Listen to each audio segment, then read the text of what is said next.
The Vietnam Air Force (VNAF) was the Air Force branch of the Republic of Vietnam military forces, the official military of the Republic of Vietnam from 1955 to 1975. The VNAF began with a few hand-picked men chosen to fly alongside French pilots during the State of Vietnam era. It eventually grew into the world's sixth largest air force at the height of its power. In 1974, it is an often neglected chapter of the history of the Vietnam War as they operated in the shadow of the United States Air Force. It was dissolved in 1975 after the fall of Saigon. Many of its members emigrated to the United States. History. See also Operation Farm Gate. In March 1949, Emperor Bao Tai officially requested that the French help set up a Vietnamese military air arm. Pressure was maintained with the assistance of Lt.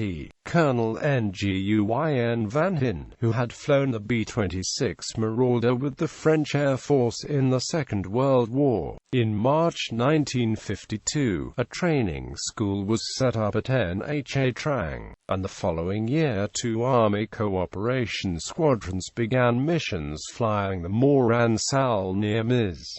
500 Creek light aircraft. In 1954, the French allocated a number of Dassault MD 315 Flamant-armed light transports to the inventory of this Vietnamese air arm. Vietnamese pilot trainees began to be sent to France for more advanced training. In May 1954, with the fall of Dien Bien Phu, the position of France changed, and on January 31, 1955, the Vietnam Air Force was inaugurated. French instructors for pilots and mechanics remained until late 1956, and transferred 69 F-8F Bearcat aircraft to the VNAF, which throughout the late 1950s were the main strike aircraft. Analysis.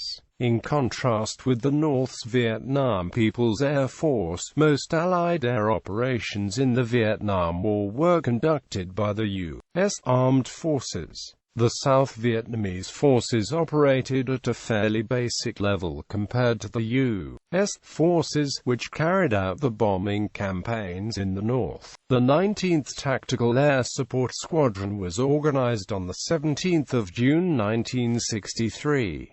The United States in May 1956 had started to train and advise the South Vietnamese Air Force. The VNAF was supplied with H-19 helicopters, and later H-34s. Initially, they employed simple T-28 Trojan prop-powered trainers which could carry a small bomb load. The first jets were B-57 Canberra bombers arriving in 1965. In October of the same year, the VNAF received its first modern UH-1 Huyme turbine-powered helicopters. Later, the U.S. released more powerful light attack A-1 Skyriders and jet light attack A-37 Dragonfly, and the lightweight F-5 Freedom Fighter, which was developed by Northrop as an affordable export fighter for foreign air forces. By late 1972, the VNAF operated 18 squadrons with 500 new helicopters, one of the largest helicopter fleets in the world.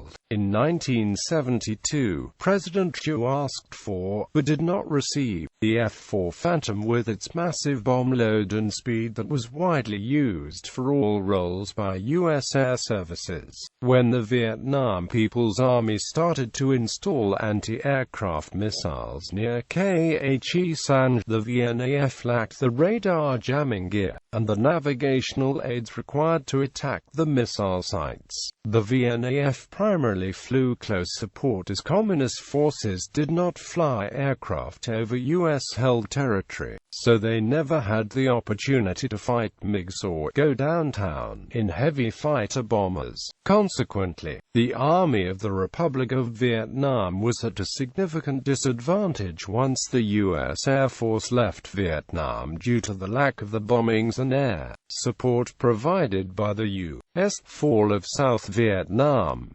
During the final 1975 offensive, it was not simply a case of a massive collapse. The ARVN forces in Long Khan were fighting to the death.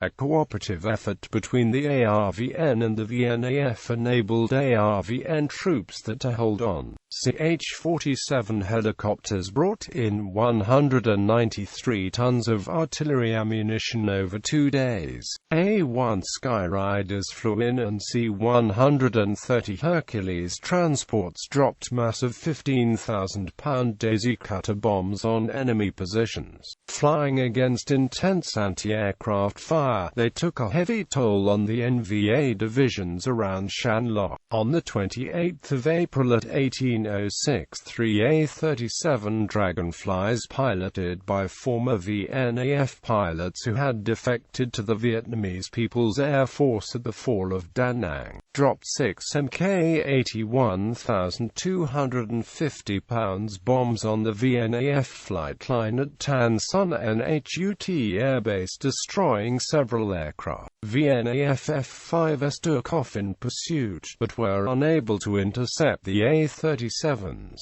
At dawn on the 29th of April, the VNAF began to haphazardly depart Tan Son NHUT Air Base as A-37s, F-5s, C-7s, C-119s and C-130s departed for Thailand, while UH-1s took off in search of the ships of TF-76.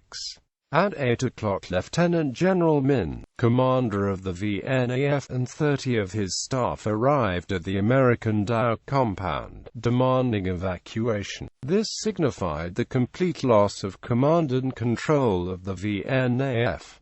Some VNAF aircraft did stay to continue to fight the advancing NVA, however. One AC-119K gunship from 821st Attack Squadron had spent the night of 29th April dropping flares and firing on the approaching NVA. At dawn on the 29th of April, 2 A-1 Skyriders began patrolling the perimeter of Tan Son NHUT at 2,500 feet until March. Trong Fung, one of the 2 Skyrider, was shot down, presumably by an SAR-7.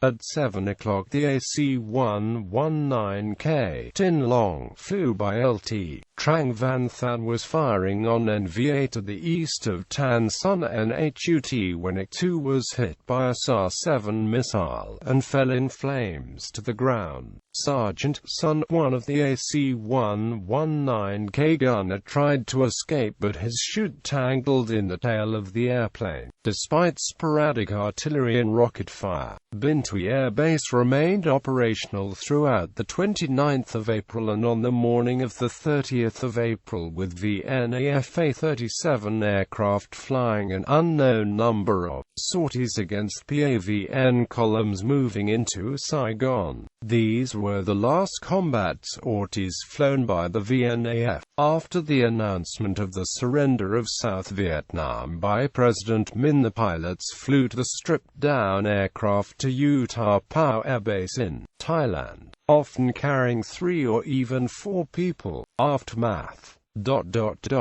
Equipment. Ground attack aircraft: Douglas A-1 Skyrider, Cessna A-37 Dragonfly, Douglas AC-47 Spooky, Fairchild AC-119G Shadow, Fairchild AC-119K Stinger. Bomber aircraft: Douglas B-26 Invader, provided during Farmgate. Martin B-57 Canberra, on loan from USAF for training only, never deployed in combat by VNAF. Fighter aircraft: Grumman F-8F Bearcat, Northrop F-5AB Sea Freedom Fighter, Northrop F-5E Tiger II. Reconnaissance and observation aircraft: Douglas RC-47 Dakota, Northrop RF-5A Freedom Fighter, Cessna L-1901A Bird Dog, Cessna 02A Skymaster, Moran Sal near MS-500 Creek. Rotary wing aircraft: Aerospatial AS-318 Alouette II, Aerospatial as 319 Alouette 2, Bellew H-1 Iroquois Huyme, Sikorsky H-19 Chickasaw, Sikorsky H-34 Choctaw, Boeing CH-47 Chinook, Training Aircraft Pasmani Place 1, North American T-6 Texan, North American T-28 Trojan, provided during Farmgate, Cessna T-37 Tweet, Cessna T-41 Mescalero, Transport and Utility Aircraft L-26 Aero Commander, de Havilland Canada C-7 Caribou, Beechcraft C-45 Expediter, Douglas C-47 Skytrain, Douglas DC-6 C-118 Liftmaster, Fairchild C-119 Flying Boxcar, Fairchild C-123 Provider, Lockheed C-130 Hercules, Dassault MD-315 Flamant, de Havilland Canada U-6 Beaver, Cessna U-17 Skywagon, Republic RC-3CB, CASA C-212 Aviocar.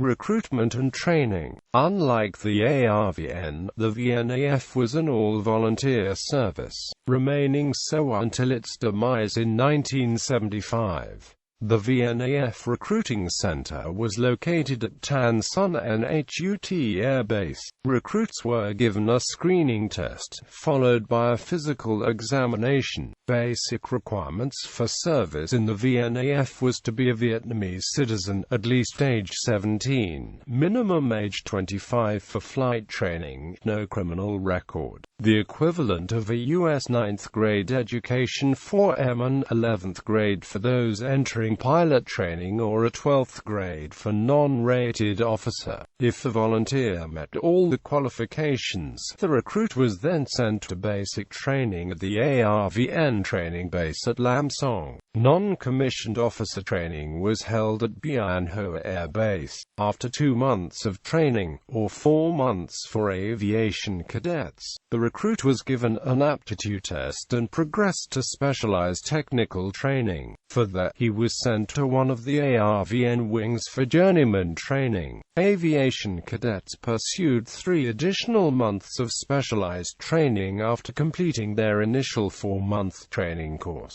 Some were sent to the United States for advanced pilot training, while non-rated officers pursued training in South Vietnam for the non-flying assignments. This training lasted about 9 months, whereupon a cadet served in an operational unit for about a year before receiving a commission as a second lieutenant. Women also served in the VNAF. The Women's Armed Forces Corps was formed to fill non-combat duties beginning in December 1965. Women were assigned to VNAF wings, headquarters, the Air Logistics Wing, performing duties as personnel specialists, secretaries and other administrative roles.